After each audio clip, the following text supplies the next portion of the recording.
2 Chronicles chapter 9. The Queen of Sheba visits Solomon.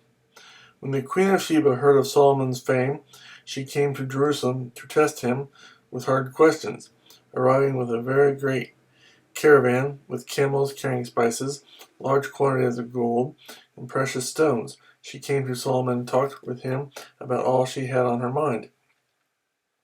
Solomon answered all her questions. Nothing was too hard for him to explain to her.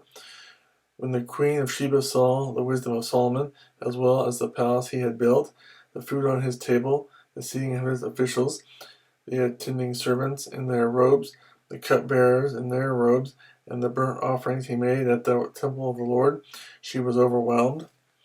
She said to the king, "The report I heard in my own country about your achievements and your wisdom is true, but I did not believe what they said until I came and saw with my own eyes. Indeed, not even half the greatness of your wisdom was told me. You have far exceeded the report I heard. How happy your men must be, how happy your officials, who continually stand before you and hear your wisdom. Praise be to the Lord your God, who has delighted in you and placed you on his throne as king to rule for the Lord your God.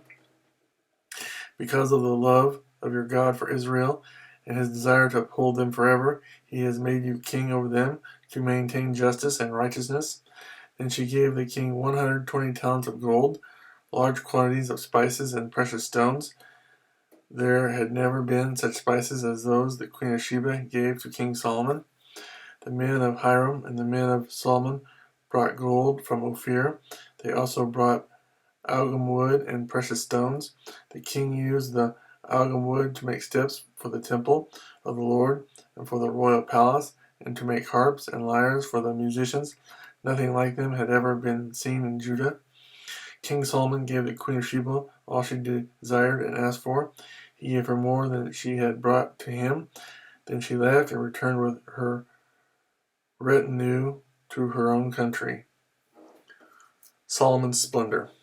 The weight of the gold that Solomon received yearly was 666 talents, not including the revenues brought in by merchants and traders.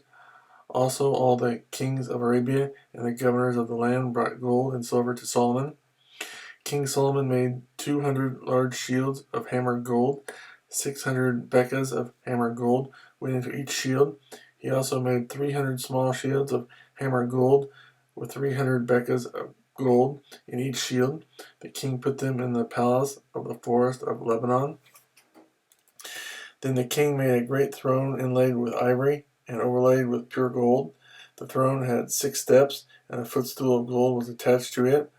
On both sides of the seat were armrests, with a lion standing beside each of them.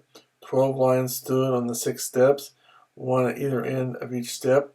Nothing like it had ever been made for any other kingdom.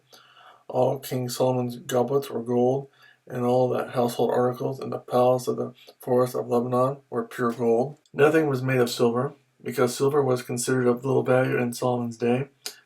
The king had a fleet of trading ships manned by Hiram's men. Once every 3 years it returned, carrying gold, silver, and ivory, and apes and baboons. King Solomon was greater in riches and wisdom than all the other kings of the earth. All the kings of the earth sought audience with Solomon to hear the wisdom God had put in his heart. Year after year, everyone who came brought a gift, articles of silver and gold, and robes, weapons, and spices, and horses and mules. Solomon had 4,000 stalls for horses and chariots, and 12,000 horses, which he kept in the chariot cities, and also with him in Jerusalem. He ruled over all the kings from the river to the land of the Philistines, as far as the border of Egypt. The king made silver as common in Jerusalem as stones, and cedar as plentiful as sycamore fig trees in the foothills. Solomon's horses were imported from Egypt and from all other countries. Solomon's death. As for the other events of Solomon's reign from beginning to end, are they not written in the records of Nathan the prophet, in the prophecy of Ahijah the Shilonite, and in the visions of Iddo the seer concerning Jeroboam son of Nebat? Solomon reigned in Jerusalem over all Israel 40 years. Then he rested with his fathers and was buried in the city of David his father, and Rehoboam his son succeeded him as king.